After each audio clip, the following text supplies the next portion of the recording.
Hello, everyone. This is Dave from Dave's Recent Things. I have been waiting for almost an entire year for this series to come. This is Halloween 2023, day number 1. What is Halloween? It is 7 days, 7 wreaths, plus a bonus wreath right at the very end. So it's a bonus episode totaling 8 episodes consecutively celebrating Halloween. And what do we call that on Dave's Recent Things? Halloween. Why don't I just get started and I'll show you what I made. Here we are with a 14-inch wire wreath frame, and I'm also going to be using electrical tape. You can find this in the mechanical aisles, this wonderful tool from the Dollarama, and if you don't have a Dollarama, you can find tool at the Dollar Tree as well. This is 2.5-inch wired ribbon and a Halloween floral pick that I'm using, and my usual crafting utensils to create this project today. I'm going to start out cutting out one full section of my wreath frame. For this, I am cutting on the outside of that section that I just pointed out, and I'm using heavy-duty wire cutters to make those cuts. So again, I'm cutting on the outside of that section piece or that crossbar, and once I finish those cuts, I have that full section that can come out, and the others can actually go together. So I'm taking that full one section out, and then to create our half moon crescent, I'm going to be starting off with that electrical tape, putting 2 of the wires together and just wrapping that electrical tape around. I'm going to add the 3rd wire, wrap it around a couple times, then the 4th and final wire, and then I'm just going to stretch and use that electrical tape to keep that all nice and secured. If you haven't used electrical tape, it's really easy. It's really good. It is a stretchy tape, so you can pull it and tighten it, which is perfect for making this half crescent moon with our wires. I'm going to finish off the other side as well. And here you go. You can kind of see it taking shape.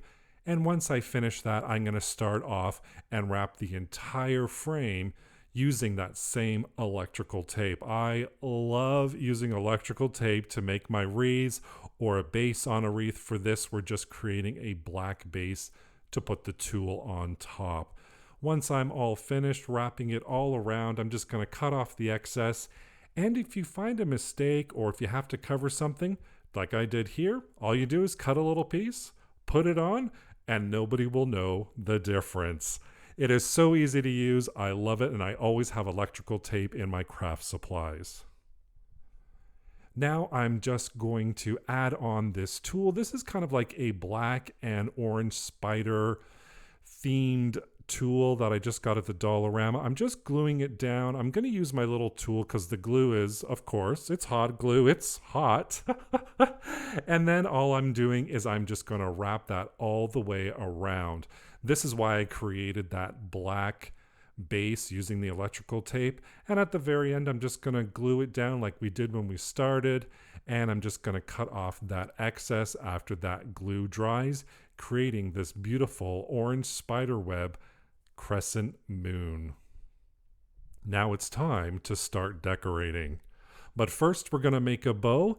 And what I'm going to do with this bow is I'm going to be cutting several different size pieces. My first piece, I'm going to be cutting at 20 inches. Then I'm going to be cutting at 18 inches, and I'm going to be cutting 2 pieces. Then I'm going to cut another piece at 16 inches. And my last piece, I'm going to cut at the 6-inch mark. So again, our totals for our ribbon lengths, we have 1 piece at 20 inches, 2 pieces at 18 inches, 1 piece at 16 inches, and 1 piece at 6 inches. For the 18-inch ones, I'm going to grab one and pull it off to the side, and I'm going to grab my stapler at the same time, and I'm going to start creating little rings or little circular rings by stapling that ribbon ends together. So you see here, I'm just using a couple pieces of staple, Stapling it together, it works great. It works so much better and easier than the hot glue gun. And I'm going to staple and create those rings for each one of my pieces, the 20-inch, 18-inch, 16-inch, and the 6-inch. To assemble my wreath, I'm just going to lay one right down flat, find my center, and then I'm going to take the 18-inch one, then the 16-inch length piece, and do a crisscross pattern on top of the 20-inch. Once that's all done, I'm going to lay down that 6-inch right in the center and straighten it out just a little bit to create my bow. I'm going to put a piece of zip tie in there, scrunch that center together, and then I'm going to come in and loosely close. I'm not closing my zip tie just yet. I'm just going to loosely close it because I'm going to grab that other 18-inch piece for now. This is going to be our tail. So I'm going to dovetail it right at the both ends, creating a nice, beautiful finishing touch on those tails, finding my center, folding it over, and then I'm just going to feed it through that zip tie right to the center, pull those tails together, and then pull the center nice and tight, cutting off my excess. Then I'm just going to take a pipe cleaner. This one just is black. It matches the ribbon.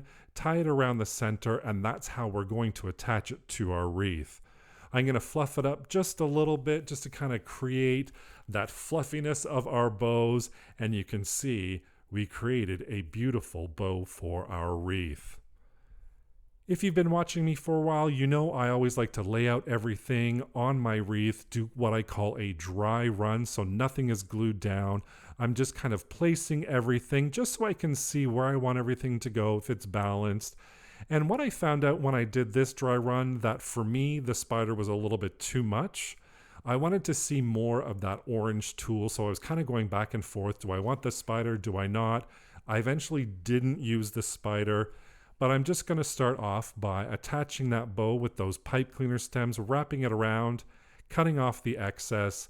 And once I have my bow in place, now's the time I'm going to start gluing down that floral pick that I took apart. And this is the floral pick that I showed you earlier. All I did was I pulled those flower stems off into little pieces, and I'm just going to individually glue them onto my wreath.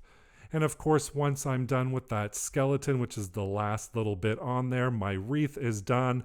And here is our beautiful crescent moon Halloween wreath, our day one for our Halloween special.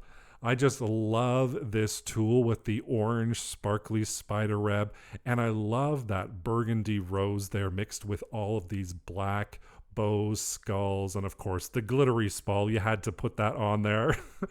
It's not so scary when it's glittery, but there we are with our crescent moon wreath, our day one of Halloween. Don't forget to check me out tomorrow for day number 2, continuing on with Halloween. Thank you so much for joining me today. I really appreciate it. Don't forget to subscribe and hit that notification bell whenever you want to be notified when I post a new video. Thank you so much for watching. Take care. Bye for now.